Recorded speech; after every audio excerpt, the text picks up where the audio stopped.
Bonjour, Éric Bissonnier. Aujourd'hui, on va continuer à explorer des options en se référant au marché du pétrole avec des choses assez aberrantes qu'on a vues et qui continuent. On n'a plus de prix négatif, mais il y a quand même des choses assez incroyables qui se passent. Et on va montrer un peu ça et puis les influences que ça a sur les modèles de pricing d'options. On a parlé de ce que c'était qu'une option et qu'est-ce qui faisait qu'une option avait un prix plus ou moins élevé, et respectivement que vous pensiez que le prix futur allait effectivement se réaliser à une date donnée. Et là, on va voir qu'en ce moment, il y a beaucoup de choses qui ne fonctionnent pas. Et puis, ça a des implications très fortes sur le marché lui-même, et du coup, ça fait un cercle vicieux assez difficile à gérer. Donc, le prix de l'option dépend, comme on l'a vu, de la volatilité sous-jacente, c'est-à-dire de l'amplitude de mouvement d'un sous-jacent. Et si on a une très grande amplitude, ça augmente la probabilité que dans ces mouvements, ça touche à un moment ou à un autre le prix futur à laquelle on voudrait acheter ou vendre le titre. À quoi ça ressemble? Comment est-ce que ça fait bouger les prix? On va voir ça. Donc je vais vous montrer sur ce petit modèle comment la volatilité va affecter la capacité d'un prix à arriver à un niveau donné. Donc là, j'ai pris la moyenne du prix du pétrole sur je crois que c'est une dizaine d'années. La volatilité d'écart type qui est 19, autour de ce 59. Et on voit la probabilité d'arriver à 60. Donc le 60, il est ici. On le voit ici. Donc la moyenne, elle est un petit peu en dessous, 59. Du coup, il y a à peu près autant de chances d'être d'un côté que de l'autre. Vous voyez que les surfaces qui sont ici, d'un côté du 60, de l'autre côté du 60, sont à peu près similaires. Voilà, 48,95%. On va dire 50%. Maintenant, on va descendre au prix actuel qui est autour de 19. Encore une fois, ça dépend du contrat que vous regardez, mais on va regarder ce fameux contrat continu du pétrole. On est à 19. Je vais garder la moyenne de 19. Et là, forcément, mon 60, il est plus loin dans la distribution bleue. Il ne me reste plus que 1,65% de chance d'y arriver. Ça devient déjà moins probable. Maintenant, qu'est-ce qui se passe lorsque je change cette volatilité puis que je vais mettre 50? Alors, on voit tout de suite que ça devient beaucoup plus possible. On voit que ça s'aplatit énormément et puis la surface ici devient plus importante. Et on le voit ici parce qu'on est à 20,9%. Maintenant, je vais faire, on va chercher quelque chose d'encore plus extrême ici en regardant ce qui se passe dans le marché. Là, j'ai pris dans MarketWatch, j'ai cherché volatilité du WTI et je suis tombé sur ce chiffre. 812, je me suis dit c'est une erreur, c'est pas possible. Puis en fait, je regarde le chart à long terme, non, c'est ça. C'est juste là, ça traite à 812.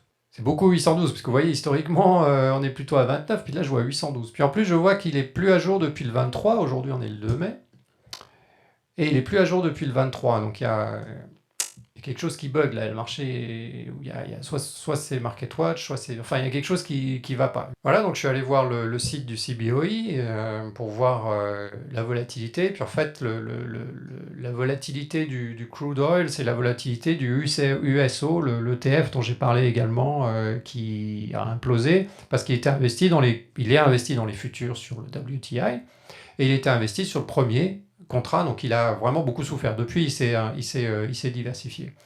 Mais ça donne une idée de la volatilité du futur sous-jacent.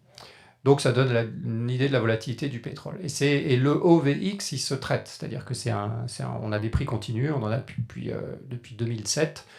Donc c'est quelque chose auquel on peut se référer en se disant, tiens, ça c'est peut-être la volatilité du pétrole. Bon, c'est probablement pas 860. Donc j'ai récupéré ces chiffres et puis ça nous donne ça. Donc vous voyez, effectivement, ça commence en 2007. Là, vous voyez, on est ici à des niveaux de l'ordre de 30. Puis on continue là. Alors l'échelle est gigantesque pour la volatilité. On voit que ça n'a pas beaucoup bougé. Et hop, tout d'un coup, on a eu ces mouvements très importants. On s'est monté à 325. On voit la période récente. Donc, le 6 mars, on était à 65, ce qui était déjà très élevé, parce qu'on était à 24 à la fin de l'année dernière. Et puis, on est monté 160. Là, on voit le 325 le 21 avril, et puis maintenant on est à 110. Enfin, c'est des chiffres... enfin, vous allez voir ce que ça fait sur la distribution, c'est des chiffres assez invraisemblables. Donc je vais revenir sur mon tableau pour voir ce que ça fait, une volatilité de 120. On va peut-être pas mettre 325 ou 850. De toute façon, vous allez voir tout de suite, déjà 120, ça change pas mal de choses. Voilà, je mets 120. Et qu'est-ce qui se passe à ma distribution ici en gris? Elle est toute plate.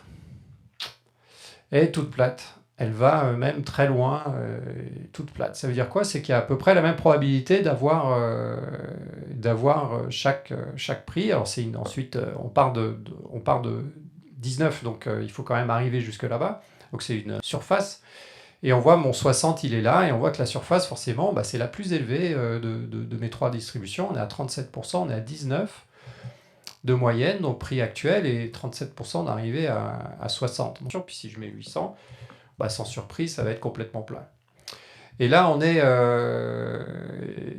dans le domaine du très bizarre pour une option. Alors, en l'occurrence, dans une moyenne, je peux tout à fait avoir... enfin, dans une distribution normale, je peux tout à fait avoir un prix négatif. Voilà, je fais moins 30, ça ne change rien à la distribution. Je vais quand même mettre quelque chose d'un peu plus raisonnable, là.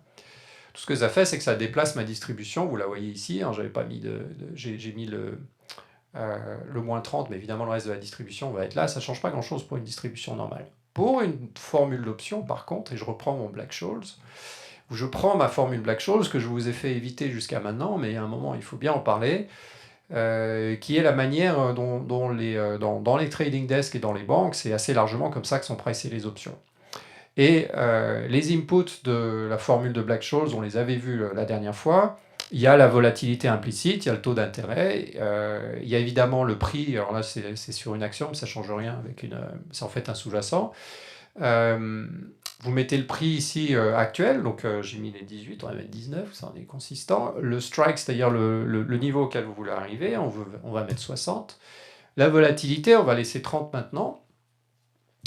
Le prix du cash, 0,5. L'expiration, donc là j'ai mis 2 mois et demi. On verra ce que ça donne sur plusieurs années. Il n'y a pas de dividende sur ce type d'instrument, il n'y a pas d'impôt. Et on voit que le prix, en fait, c'est 0. C'est-à-dire que vous avez, en gros, aucune chance d'arriver à 60 avec 30% de vol en partant d'aujourd'hui. Maintenant, si je mets 120 de vol, si je mets 120 de vol avec un an, on est à 3 $, ce qui commence à être très intéressant pour quelque chose qui est aujourd'hui à 3 $. Donc on voit que la probabilité augmente énormément lorsqu'on fait ça. Et si je redescends à mes 30% de vol, voilà, on reste à 0. Donc le 120, il a une énorme implication sur le prix de l'option. C'est quand même 3 $ pour un prix à 19. Et